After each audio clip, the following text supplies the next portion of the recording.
ॐ भूर्भुवः स्वः तत्सवितुर्वरेण्यं भर्गो देवस्य धीमहि धियो यो नः प्रचोदयात्। ॐ शान्तिः शान्तिः शान्तिः। उपस्थित पूजा के योग्य माताओं बहनों, भद्र पुरुषों, संसार में जो कुछ भी अच्छाई बुराई, धर्म अधर्म, न्याय अन्याय, जो कुछ भी संसार में अच्छा और बुरा होता है वह सब राजनीति के कारण होता है। यदि राजनीति अच्छी है तो संसार में अच्छाई फैलेगी, संसार में न्याय फैलेगा, संसार में सुख शांति की वृद्धि होगी। और यदि राजनीति अच्छी नहीं है, हम कितना भी धर्म प्रचार क्यों ना कर लें, लेकिन धर्म फैलेगा नहीं, क्योंकि सारी शक्ति किसमें निहित है? राजनीति में। इसलिए प्रवर देव दयानंद हमें पूरा समाधान देकर के गए हैं। उसने हमें अधूरी विद्या नहीं दी। स्वामी दयानंद का जो उद्देश्य था वह ये था कि संसार में जो वेदों की अप्रवृत्ति अप्रसार प्रचार नहीं रहा है, संसार में सारे संसार में वेद विद्या का प्रचार हो और फिर से पूरे संपूर्ण संसार में आर्यों का चक्रवर्ती क्या हो? राज्य हो। इसलिए उन्होंने वेद के आधार पर आर्यों के लिए एक उद्घोष किया था, कृणवंतो विश्व मार्यम। संसार को क्या बनाना है? आर्य बनाना, श्रेष्ठ बनाना है। और संसार आर्य तभी बनेगा जब संसार में आर्यों का एक छत्र राज्य होगा। याद रखो। इसलिए महर्षि देव दयानंद ने मेरी माता और बहन भक्त पुरुषों राजनीति को क्या कहा है? राज धर्म कहा है। आप सत्यार्थ प्रकाश का छठा समोल्लास पढ़िए, वहां पर बताया कि राजा कैसा होना चाहिए और ये राजधर्म, ये राजनीति कैसी होनी चाहिए। आर्य समाज को भी 150-200 साल हो गए, 250 साल प्रचार करते हुए, ढोलक बजाते हुए, लेकिन जिस फल की प्राप्ति हमें होनी चाहिए थी, जो सफलता हमें मिलनी चाहिए थी, बिना राजनीति के, बिना राजधर्म पर आधिपत्य किए हुए हमें अभी तक वह सफलता नहीं मिली है। इसलिए प्रवर देव दयानंद महाराज ने सत्यार्थ प्रकाश के षष्ठम समोल्लास के प्रारंभ में ही लिखा है, वह कहते हैं राजधर्मान् प्रवक्ष्यामि यथा वृतो भवेन् नृपः संभवश्च यथा तस्य सिद्धिश्च यथा परमा। ये वहाँ पर श्लोक लिखा है महर्षि मनु का। तो महर्षि दयानंद इसका अर्थ करते हुए लिखते हैं, अब 4 वर्णों और 4 आश्रमों के कथन विभाग के पश्चात अब हम राजधर्म को कहेंगे कि किस प्रकार का राजा होना चाहिए और उसको किस प्रकार अपने कार्य में सफलता अर्थात सिद्धि की प्राप्ति होती है। और सबसे पहले आप सुनोगे, आपको बड़ा आनंद आएगा। राजनीति पर आपने बहुत सारे भाषण सुने हैं और वर्तमान नेताओं के तो 3 ही काम है राजनीति में, और काम नहीं है। बताऊं 3 काम कौन कौन से? आश्वासन, उद्घाटन और भाषण। बाकी कुछ काम नहीं है। ठीक है जी, यही करते हैं राजनेता और कुछ नहीं करते। इसलिए राजा कैसा होना चाहिए, आए आपको शास्त्रों के माध्यम से बताएं। और महर्षि दयानंद ने महर्षि मनु का सबसे पहले प्रमाण देते हुए लिखा, वो कहते हैं ब्राह्मण प्राप्तेन संस्कारम क्षत्रियेण यथा विधि, और कहा सर्वस्यास्य यथा न्यायम कर्तव्य परिरक्षणम। ऋषि कहते हैं कि जैसे पर ब्रह्म, ठीक है जी, जैसे बहुत बड़ा ब्राह्मण विद्वान होता है, ठीक है जी, जैसे ब्राह्मण परम विद्वान होता है, इसी प्रकार क्षत्रिय को योग्य है कि विद्या का राज्य प्राप्त करके परम विद्वान बन करके न्याय से सब ओर से अपने राज्य की रक्षा करे। तो पता चला राज्य के लिए सबसे पहली चीज क्या है, सबसे पहली आवश्यकता है उसका पढ़ा लिखा होना। यदि राजा पढ़ा लिखा नहीं है तो अपने देश, अपने राष्ट्र को कभी भी प्रतंत्रता की बेड़ियों में बंधवा सकता है। आज हम प्रजातंत्र में बैठे हैं, मैं तो इसे प्रजातंत्र नहीं कहता, मैं तो इसे मूर्ख तंत्र कहता हूं। अब आप कल्पना करो 100 वोट पड़ने हैं, ठीक है जी, 100 वोट पड़ने हैं और 100 में 20 विद्वान हैं और 80 क्या है, मूर्ख। और 80 जिधर वोट पड़ जाएंगे तो बताओ उनमें मूर्ख ही तो राजा बनेगा। इस देश में देखो, जब इन राजनीतिज्ञों के लिए शिक्षा अनिवार्य नहीं है तो इस देश की अनपढ़ स्त्री भी क्या बन सकती है, बिहार की मुख्यमंत्री बन सकती है, राबड़ी देवी। इस देश का 8वीं पास या 8वीं फेल क्या बन सकता है, राष्ट्रपति बन सकता है। कमाल की बात तो यह है, जो देश के नागरिक हैं, राष्ट्र के नागरिक हैं, उनके लिए तो पढ़ा लिखा होना जरूरी है। एक पीएन लगे, एक पीएन की नौकरी के लिए भी क्या है, शैक्षिक योग्यता निर्धारित है, वो +2 पास हो या BA पास हो। एक सिपाही के लिए भी योग्यता निर्धारित है, लेकिन इस देश का राष्ट्रपति, प्रधानमंत्री या मंत्री बनने के लिए कोई भी योग्यता निर्धारित नहीं है। तो इसे आप क्या कहोगे, इसे आप मूर्ख तंत्र कहोगे। याद रखना, जब से मूर्ख तंत्र हावी हुआ है तो पढ़े लिखों की क्या हो रही है, उपेक्षा हो रही है। याद रखो, जितने भी अफसर होते हैं ये सारे पढ़े लिखे होते हैं, लेकिन इन पर जो आधिपत्य किसका होता है, वो होता है राजनेताओं का। उनकी उन्हें माननी ही पड़ती है। इसलिए महर्षि मनु ने सबसे पहले लिखा, जैसे विद्वान, जैसे ब्राह्मण बहुत बड़ा विद्वान होता है, इसलिए क्षत्रिय के लिए भी क्या है, पढ़ा लिखा, राजा के लिए क्या है, पढ़ाई बहुत जरूरी है, विद्या बहुत जरूरी है।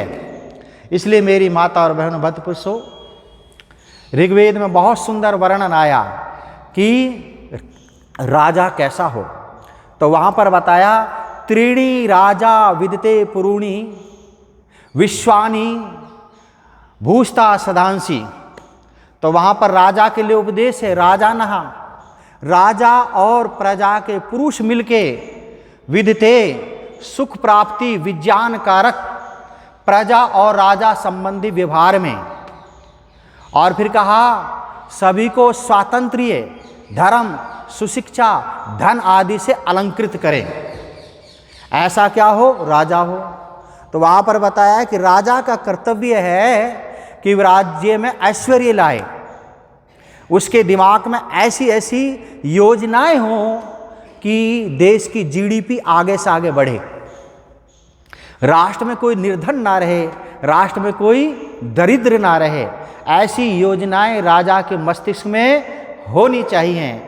और कहा, सभी को विद्या का अधिकार हो, सभी को स्वतंत्रता का अधिकार हो, सभी धार्मिक हो और सभी क्या हो, धन से अलंकृत होने चाहिए। उसको राजा बनाना चाहिए। इसका मतलब क्या है, इसका मतलब यह है, वेद में एक तंत्र को महत्व नहीं दिया गया है, राजतंत्र को महत्व नहीं दिया गया है। तम सभा च समिति च सेना च। तो राजा सभ्य सभा में पाही, ये चे सभ्या सभा सदा।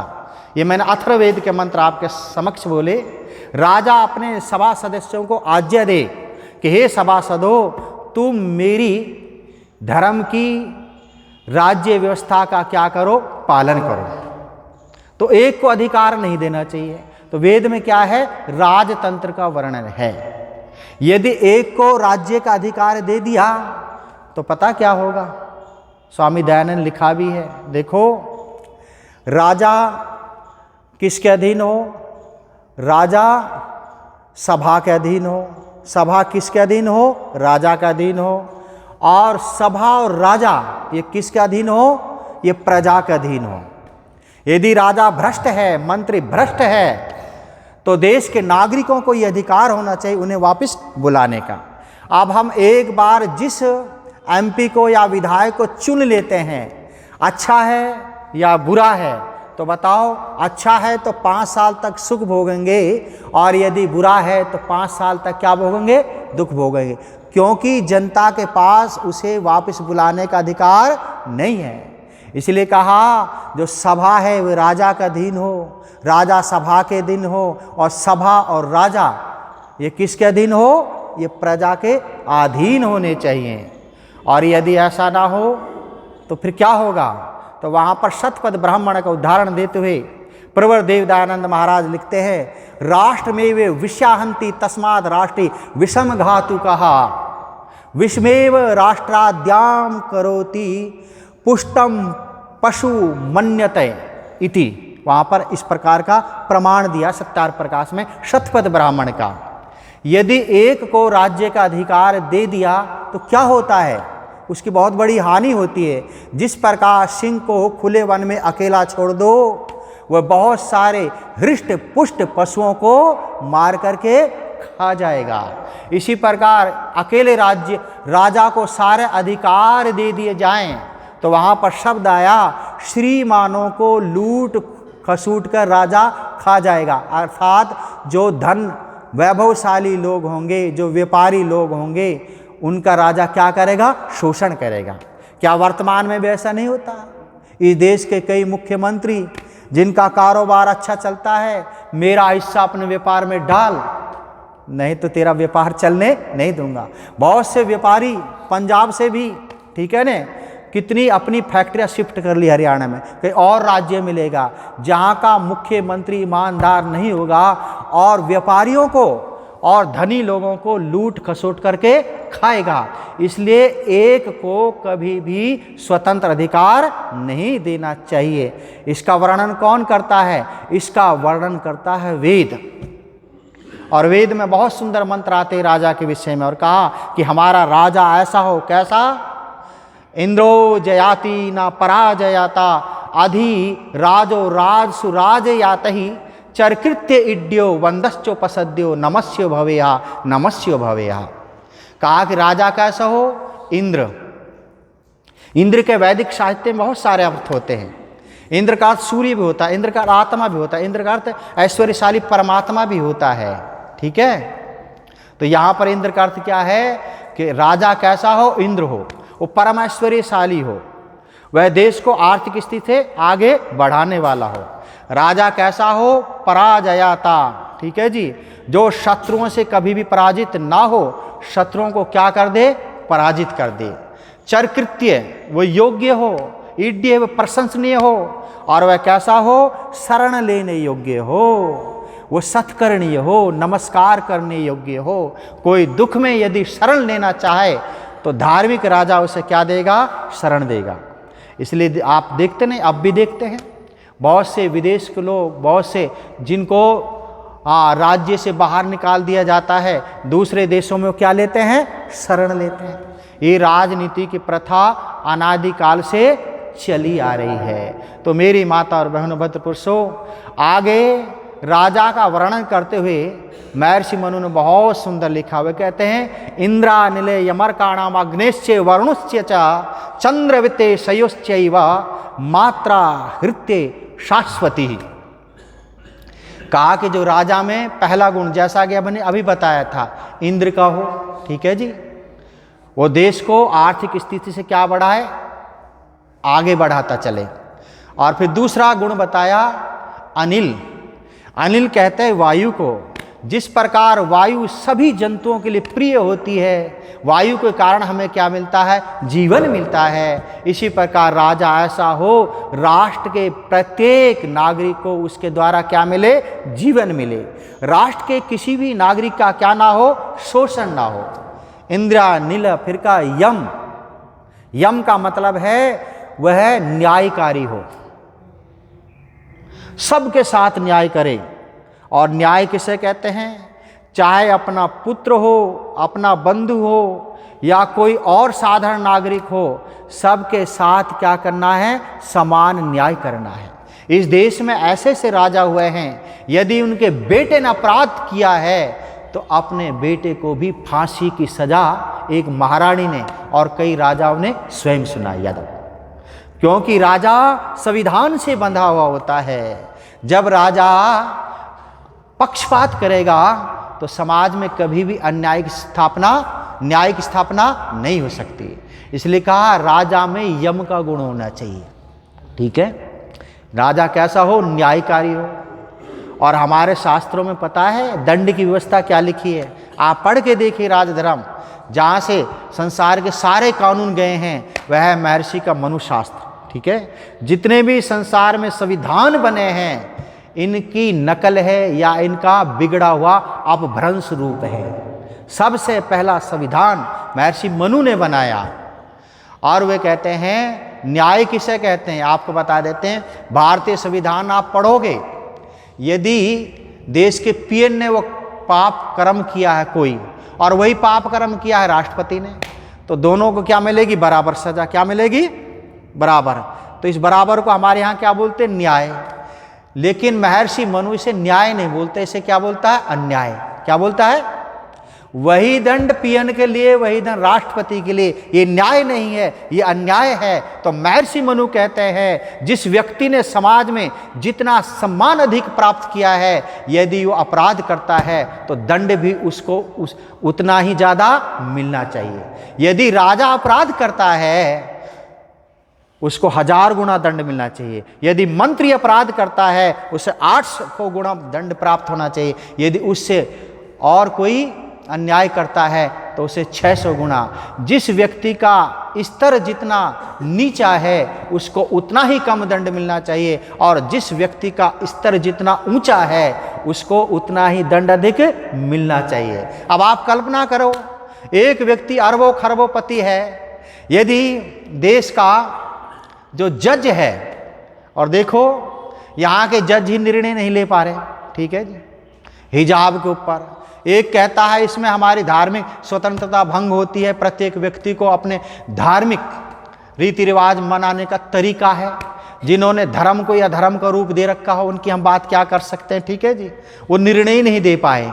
याद रखना, हमारे देश में ना पर्दा प्रथा थी ना ये और प्रथाएं थी।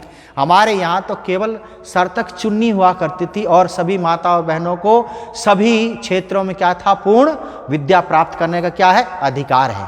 ये वेदों में है। माताएं सेना में जाए, ठीक है जी, माताएं सेना की सेना नायक बने, ठीक है जी, अस्त्र शस्त्र चलाना सीखे, आयुर्वेद पढ़े, अध्यापक बने, मंत्रिणी बने, ये सारे वेदों में मंत्र आते हैं।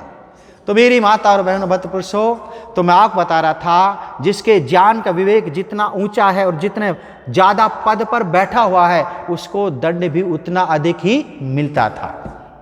एक बकरी है, उसमें 2-3 हंटर मारो काबू में आ जाएगी, लेकिन शेर 1-2 हंटर से काबू में नहीं आएगा, उसमें 120-50 हंटर लगाने ही पड़ेंगे। तो बहुत बड़ा अमीर व्यक्ति अपराध करता है और देश का जज उसे सजा देता है, इसको 1000 या 10,000 का जुर्माना दिया जाए, तो बताओ काबू में आएगा? कभी कभी नहीं आएगा। उसमें तो उस पर तो करोड़ों रुपये जुर्माना लगाना पड़ेगा, तब जा कर के वो क्या आएगा? काबू में आएगा। इसलिए अदालतों में क्या होता? अन्याय होता है। अन्याय वहाँ पर होता है जहाँ पर इंसान सबसे ज़्यादा न्याय मिलने की आशा रखता है। वर्तमान में वहीं सबसे बड़ा ज़्यादा क्या होता है? अन्याय होता है। भगवान से ऐसी प्रार्थना है, क्या करो हे परमात्मा, काले कोट और सफ़ेद कोटों से बचा के रखें। ठीक है जी, यहाँ बड़ा अन्याय होता है कि नहीं होता? कहीं न्याय मिलता ही नहीं है। तो मैं आपको बता रहा था, इंद्रानिले यमर का नाम अग्निश्च, अग्नि के समान क्या हो? तेजस्वी हो। वरुणश्च, वरुण का अर्थ होता है दुष्टों को बांधने वाला हो, जेल में डालने वाला हो। और ऐसा राजा हो जिसको धरती पर कोई कड़ी दृष्टि से देखने वाला ना हो। ऐसा ओजस्वी तेजस्वी रौब वाला राजा होना चाहिए, प्रधानमंत्री ऐसा होना चाहिए जिसका रौब हो सारे विश्व में। याद रखना, जो हमारे देश पर कभी भी टेढ़ी निगाह ना रखे, ऐसा राजा का वर्णन कहाँ है? वेदों में है। ठीक है। और मेरी माता और बहनों, वहाँ पर बताया महर्षि मनु ने, देखो दुनिया में क्या चीज़ शासन करती है। ठीक है, हाँ, दंडा शास्ति प्रजा सर्वा दंड एव विरक्षति, दंडा सुप्तेषु जागरति, दंडम धर्मम विदुर्बुधा, दंडम धर्मम विदुर्बुधा। कहा कि दंड लोगों पर क्या करता है? राज्य करता है। जहाँ पर दंड की व्यवस्था ठीक होगी वहाँ पर किसी प्रकार अपराध, किसी प्रकार का न्याय नहीं होगा। दंड सोते हुए में भी जागता रहता है, पता है इस अपराध में ये दंड मिलेगा, तो बताओ वो सोते हुए भी अपराध के विषय में सोचेगा भी नहीं। ठीक है जी। इसलिए लोग, बुद्धिमान लोग दंड को ही राजनीति मानते हैं। जो दंड देना जानता है वो राजनीति में सफल होगा, राजधर्म में सफल होगा। और जिस राज्य में दंड की व्यवस्था नहीं है वहाँ पर अन्याय ही होंगे। हो रहे कि नहीं हो रहे? यहाँ पर दूसरों की गर्दनें काटने वाले व्यक्ति और अदालतों के केसों के कारण सरकार, संविधान लचकीला होने के कारण वर्षों तक केस चलता रहता, उनको सजा जल्दी से मिल ही नहीं पाती। यदि दंड लचकीला ना हो और द्रुत गति से अदालतें काम करने वाली हो, तीव्र गति से, ठीक है जी, फास्ट ट्रैक अदालतें हों, और जो किसी की हत्या करता है ज़्यादा से ज़्यादा उन्हें 1 महीने का समय देना चाहिए। 1 महीने के समय के अंतर्गत उन्हें निर्णय सुना करके ऐसे लोगों को फांसी के फंदे पर लटकाना चाहिए। तब राष्ट्र में क्या होगी? सुख और शांति होगी। तो मेरी माता और बहन भद्र पुरुषों, इसलिए जो कुछ भी अच्छाई है, बुराई है, वो कहाँ से फैलती है? वह फैलती है राजनीति से। इसलिए हमारे शास्त्रों में इसको क्या बोला है? राजधर्म बोला है। यदि राजधर्म में व्यवस्थाएं ठीक होंगी, वेदों के अनुसार होंगी, तो संसार में सुख आएगा, शांति आएगी और किसी के ऊपर कोई अत्याचार होगा ही नहीं। अब देखो हमारे यहाँ से धाराएं जो गई हैं अरब देशों ने ले रखी हैं, पता है अरब देशों में क्या कानून है? वहाँ पर ये कानून है, यथा यथा अंगेन, ये महर्षि मनु ने लिखा कि अपराधी जिस अंग से अपराध करे, लोगों की शिक्षा के लिए वही अंग उसका छेदन कर देना चाहिए, काट देना चाहिए। ठीक है। अब सऊदी अरब में यहाँ से गया कि नहीं कानून? यदि आप हाथ से चोरी की तो आपका हाथ काटेंगे, वो याद रखना। खून का बदला वहाँ पर खून है। ठीक है जी। व्यभिचारी के लिए भी बहुत बड़ी सजा है, स्वामी दयानंद ने लिखा है, यदि स्त्री पुरुष व्यभिचारी हैं, स्त्री तो उसको दही डाल करके जिंदा धरती में गाड़कर कुत्तों से कटवा के मारवा देना चाहिए, और यदि पुरुष है तो उसको लाल लोह का पलंग करके करोड़ों लोगों के सामने जीता जी भस्म कर देना चाहिए। फिर स्वामी दयानंद से पूछा लोगों ने, स्वामी जी ये तो बड़ा कड़ा दंड है। तो ऋषि कहते हैं जो इसको कड़ा दंड मानते हैं वो राजनीति को ही नहीं जानते। एक को सजा आप दोगे, करोड़ों लोग सुधरेंगे। बताओ, एक एक छटाक भी दंड नहीं आएगा किसी पर, आएगा? एक को सजा दी, सुधरे कितने? करोड़ों। और बिना दंड छोड़ दिया तो बिगड़ेंगे भी कितने? करोड़ों। याद रखना। तो यहीं से गया है ये दंड की व्यवस्था हमारे यहाँ से। जब तक हमारे यहाँ दंड की व्यवस्था बढ़िया थी तो हमारे यहाँ माताएं सोने चांदी में लथपथ होकर के, आभूषणों से अलंकृत होकर के, चाहे रात को 12 बजे हैं, चाहे 1 बजा तो 2 बजे हैं, माताओं के अस्मिता के लिए कोई खतरा नहीं होता था। क्यों? उन्हें पता है दंड मिलना निश्चित है। और फिर राजा रोजाना 18 विवादास्पद मार्गों का क्या करे? निर्णय करे। 18 ऐसे झगड़े हैं जिनका निर्णय राजा रोजाना करे। ये विषय लंबा होगा तो इस विषय में अगले रविवार को चर्चा करेंगे कि भाई 18 विवादास्पद 18 प्रकार के कौन से झगड़े हैं जिनका राजा क्या करे? रोजाना निपटारा करे। इतनी अदालतें हो, इनमें विलंब नहीं होने चाहिए इन 18 प्रकार के झगड़ों में। और वे 18 प्रकार के झगड़े हमारे संविधान में भी हैं और ये हमारी यहाँ से मनुस्मृति से गए हैं। उनका हम सब प्रमाण आपके सामने क्या करेंगे? वर्णन करेंगे, क्योंकि समय आज मुझे बहुत थोड़ा मिला है। ये जो आज प्रवचन जो मैं सोच का है कम से कम 1 घंटा का कम से कम, ठीक है जी। ये राजधर्म का विस्तृत वहाँ पर वर्णन है, बताएंगे ये होता है वास्तव में राजधर्म। तो ये मैंने थोड़ी सी बात आपके समक्ष कही। अब कोई सूचना है तो सूचना देंगे।